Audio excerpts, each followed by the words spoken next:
باچا خان بابا امن دې ته نه وایي چې د دوو جنګونو په منځ کې کومه وقفه راشي دې ته امن وایي. هغه دې ته بیخي امن نه وایي. هغه امن دا ګڼي چې یو سړی په سیاسي توګه باندې، یو سړی په نفسیاتي توګه باندې، یو سړی په اقتصادي توګه باندې، په ټولنیز ژوند کې، په اجتماعي ژوند کې د هر قسمه تشدد نه ازادي، نو بیا به امني. داسې به امن نه چې مطلب ډز ډوز نه، نو مطلب دې ته موږ وایو چې بس امن راغی. لکه په نن سبا چې د امن کومه معنی کېږي، د باچا خان بابا د امن معنی بیخي هم داسې نه ده. د باچا خان بابا د امن معنی هم د ازادۍ د معنی په شانتې ډېره وسیع ده. بیا یو بله مغالطه د دې سره تړلی کېږي، یا زموږ کشران هغه خلک چې هغه باچا خان بابا دومره نه پیژني، نو هغه یو د پیغورجنه لهجې په شکل باندې چې دی اکثر سیاسي ورکرانو ته دا خبره کوي چې باچا خان بابا خو عدم تشدد کو. د عدم تشدد معنی د هغوی په ذهن کې داسې وي چې مطلب دی سړی بیخي په کټ کې سملي او هېڅ هم نه کوي. عام مفهوم چې کوم خلکو ته کنوی شوی دی یا کنوی کېږي، نو د هغې مطلب دی. نو موږ د باچا خان بابا د نقطې دغه وې تګلاره یې څه وه، بیا دغه ازادي حاصلول، دغه شانتې امن حاصلولو دپاره د هغه تګلاره څه وه، سیاست و. بیا هغه خپل سیاست چې دی هغه پړاو په پړاو باندې څنګه را رسولی دی، په هغې باندې خبره کوو. او د تګلاره د سیاست و، په سیاست کې بیا د هغه تګلاره څه وه، د هغه تګلاره عدم تشدد وه، تر عقیدې تر حده پورې عدم تشدد. خو مخکې د دې نه چې عدم تشدد چې کوم په دې لنډو تنګو معنو کې زموږ ذهنونو ته راغلي دي، موږ په عدم تشدد باندې ځان پوه کوو. اول په تشدد باندې پوهېدل ضروري دي چې تشدد څه ته وایي. نو تشدد موږ عام تشدد پیژنو، لکه ټول انسانان یا د خدای پاک ټول مخلوقات چې خدای پاک پیدا کړي دي، په دې کې ډېر کم مخلوقات به داسې وي چې هغه دا مستقیم تشدد خوښوي. فیصل باران په خپل کتاب د باچا خان ځانګړنې د صادق زړک یو کتاب دی، د هغې په سریزه کې په یو ځای کې لیکي، حواله یې سره هم کوټ کړې ده، چې د دنیا په ټولو مخلوقاتو کې د یو د دې سریلنکا یو چرمخکی ټایپ ده، موږ چې دغه لیزرډ ویو، او یو هاتي دی، دا صرف اسې په نورو شیزونو باندې حمله کوي، نور هیڅ قسمه مخلوقات مستقیم تشدد نه خوښوي. دو چې څومره هم جنګونه کوي یا جګړې کوي، دا ټول ډیفینسي وي، ځان ساتي. مار هم چې چلاله کوي چې لکه ده ته کله پته ولګي چې زما ژوند په خطره کې دی، نو دی هغه ډیفینسي موډ ته راشي او خپل مطلب دی په هغه مخالف کس باندې داسې اټیک کوي. تشدد هېڅ څوک هم نه خوښوي. یو مستقیم تشدد شکل دغه دی. موږ ټول انسانان لکه اوس چې موږ څومره دلته کې ناست یو ملګري، په دې کې به څوک هم داسې نه وي چې لکه هغه د تشدد خوښ وي. د تشدد یو ساده شکل چې کوم موږ پیژنو هغه مستقیم تشدد دی یا ډایرکټ وایلنس دی. د تشدد یو بل شکل چې دی چې د باچا خان بابا ټوله مبارزه د هغه تشدد نه ګیر چاپېره چورلي، د مستقیم تشدد نه ګیر چاپېره دومره نه چورلي، د یو بل تشدد نه ګیر چاپېره چورلي. د هغې په حوالې سره هغه د عدم تشدد خبره کوي او د هغې دپاره هغه تګلاره مخکې په وړاندې بوځي. هغه تشدد ته موږ یو سختیاتي تشدد، لکه څنګه چې د باچا خان بابا د ازادۍ مفهوم هم دغه چې په ټولنیزه توګه، په اقتصادي توګه، په نفسیاتي توګه، په مذهبي توګه، په هر لحاظ سره چې دی هغه انسان چې په کومه خاوره اوسېږي هغه د ازاد. نو د ده سره ډېر شی تشددونه تړلی شوي وي، او دغه تشدد چې موږ یې د سختیاتي تشدد یا د سټرکچر وایلنس په نوم باندې پیژنو، دا دومره خطرناک تشدد وي چې دا ټولنې تر ډېره حده پورې دا اکسپټ کړی. دغه تشدد چې دی هغه په غیر مانوسه طریقه باندې موږ زه به تاسو ته اوس مثالونه ووایم چې موږ څنګه شکل کې چې دغه تشدد تر ننه هم اکسپټ کړی دی یا قبولیت ورته حاصل دی هغه تشددونو ته. نو دغه ته سختیاتي تشدد وایي. لکه د مذهب په نوم باندې د چا نه نفرت کول، دا سختیاتي تشدد یو شکل دی چې ته ستا یو سړی صرف په دې باندې بدل شي چې د ده عقیده ستا نه بدله ده، دی خدای په بل انداز کې مني. یو سړي د رنګ باندې نفرت کول چې ستا نه رنګ بدل دی، هغه د رنګ سپین دی یا تور دی یا غنم رنګ دی، خو ستا په دې بدل شي چې رنګ یې د تاس په شانتې نه دی. یو سړي نه یو انسان نه په دې نفرت کول چې جینډر ستا په شانتې نه دی، یعنی د ښځو مثال به موږ واخلو، جینډر وایلیشن څومره په ټولنه کې دی، او موږ څومره مطلب د انکانشیسلی یا په لاشعوري توګه موږ څومره منلی دی، او هغه باقاعده د یو کلچر حصه جوړه شوې ده. هغه تشدد تر ننه پورې چې دی هغه کېږي. دا تشددونه چې دي دا د پښتنو په ټولنو کې ډېر زیات موجود اوس هم دي، او هغه وخت کې د دې نه هم زیات وو په مختلف انداز کې. اوس د باچا خان بابا مبارزه چې کله شروع کېږي، خان زمان کاکړ په خپل کتاب د هغه ورکوټه غوندې د مضمونو یو کتاب دی، په هغې کې باچا خان بابا علاوه ورکوټه شان مضمون دی تشدد او باچا خان. په هغې کې هغه لیکي چې د باچا خان بابا مبارزه هغه وایي غربت د ټولو نه غټ سیاستي تشدد دی. غربت پاورټي چې دا د سټرکچر وایلنس د ټولو نه خطرناک شکل دی ځکه چې په دې کې د سړي انا د سړي ایګو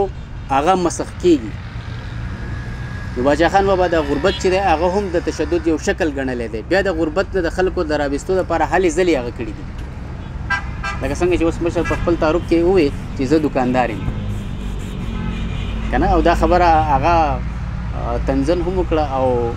شعوري طور یې هم وکړه چې د دې په شا باندې هم دا سیاسي سوچ دی چې د نن نه 100 کاله مخکې د خلکو اقتصادیت څنګه و او د پښتنو سټرکچر داسې و چې دوکاندار چې دی دوکاندار چاته ویل کنځل و. دا کار پښتنو نه کوو، دا به صرف هندوانو ته سیکانو ته یا دې ته پاتې و. تاسو د پښتنو په ټولو کلو کې وګورئ سرسواته پورې سیټ بچو ته موږ وي موږ سره چې کوم هندو کمیونټي اوسېده دا کاروبار ټول د هغوی په قبضه و. نو په دې باندې به خلکو ته ځان بد ښکارېده چې څوک دوکانداري کوي. نو دا دوکانداري چې ده هغه ستا اقتصاد چې دی هغه بدلوي. چې ستا اقتصاد بدلیږي نو ستا غربت بدلیږي. چې ستا غربت ختمیږي نو ته د تشدد نه راوځي. کم خطرناک شکل چې د تشدد دی. نو د دې دپاره لارې چارې لټول. نو باچا خان بابا په خپله باندې دوکانداري کړې ده. پاشتغر کې د هغه د ګوړې د منډۍ پرانسته چې لکه زه د بارام خان زوی یم، زه د چارسدي خان یم، پښتون یم، محمدزي قبیلې یو غټ سړی یم. ګوره زه کار کوم. هغه به چې کم کار کوو یا کم میسیج به چې خلکو ته ورکوو نو هغه به د خپل ذات نه شروع کوو. نو د هغې په رنګ کې چې دی بیا خلکو هغه کاروبارونه شروع کړو. یا بل مثال یې داسې هم کیدی شي چې لکه موږ ووایو چې چمایران خو د پښتون وطن په هر کلي کې په هر وډ کې اوس هم و پخوا هم و د چارسدي سپلای برانډ ولې و ساده مثال. نو پاشتغر کې د بابا اثر زیات و. هغه چمیارانو چې دی هغه د دغه وایلنس د دغه سټرکچر نه خبر شو چې لکه دا کاروبار چې دی په دې کې خو زما رزق دی، دا خو ما د غربت نه ساتي، دا خو زما ماشومان زما راتلونکي نسلونه د غربت نه ساتي، په دې کې د سپکوالي څه خبره ده. نو هغه د خپل کار سره وتړلی شو او نن هم د چارسدي سپلای چې دی هغه برانډ دی. هر ځای کې چې جوړېږي خلک وایي دا 400 والي سپلای دي. په من کې به تقریبا 80% خلکو اوس هم پخپو کړي. همداسې ده. دا د هغه یو د غربت د تشدد یو بدترین شکل ګاڼه. بیا د باچا خان بابا مبارزه چې باقاعده شکل اخلي او هغه لاول ځان د ټولنې په سټرکچر باندې پوه کوي د انګریز استعمار دلته کې دی. نو هغه ګوري چې سیاسي لارې خو شته، سیاسي لارو ته به خلک څنګه جوړو، خلک به څنګه سیاسي کوو. نو هغه په هغې کې ګوري د تشدد یو بل خطرناک شکل جهالت، یعنی بېخبري یا جهالت یا ځان نه خبرول، د علم نشوالی. جهالت د تشدد یو بل بدترین شکل دی. نو باچا خان بابا چې دغه ایډرس کوي دغه جهالت دغه اګنورنس، نو د هغې دپاره باقاعده هغه انجمن اصلاح افاغه نه هغه جوړوي او د هغې مقصد صحیح د خلکو اصلاح کول او سکولونه جوړول. اوس د باچا خان بابا سکولونو ته چې موږ ګورو په هغه وخت کې د یو شمېر په لیاز سره 114 یو شمېر په لیاز سره 120 چې په دې باندې ډاکټر سهیل پی ایچ ډي ده د باچا خان بابا په تعلیمي خدماتو باندې. نو مختلف قسمه شمېرې دي، خو مطلب دی موږ په اسانه دا ویلی شو چې د 100 نه زیات سکولونه وو. د دغه سکولونو مقصد هغه وخت کې زموږ سره میشنري سکولونه هم دلته په دې وطن کې د انګریزانو سکولونه مو، خو د انګریزانو سکولونه د څه لپاره کلرک پیدا کول، وکیل پیدا کول، بل استاد پیدا کول، بل پیدا کول. بل د باچا خان بابا سکولونه هیڅ چېرې هم دا نه و. هغه استاد او کلرک او دا نه پیدا کول، هغه سیاسي مبارزین پیدا کول چې دا خاوره غلامه ده، دا د انګریز د استعمار لاندې ده. نو د دې دپاره سیاسي مبارز پکار دی او دا خلک د دغه تشدد نه خلاصول دي په یو انداز باندې. نو هغه سټایل چې دی هغه د سکولونو په شکل باندې شو. دا خبره خلک رالي یا ډېر چې د کم ډېر نیرو مایندډ یا نیرو سپیکټرم والا انټلیکچوال چې کومه طبقه د اکیډیمیا ده، نو هغه وایي چې باچا خان بابا خو صرف پالیټیشن نه و، هغه خو یو ریفارمر شو. دا هغه ریفارمز کول،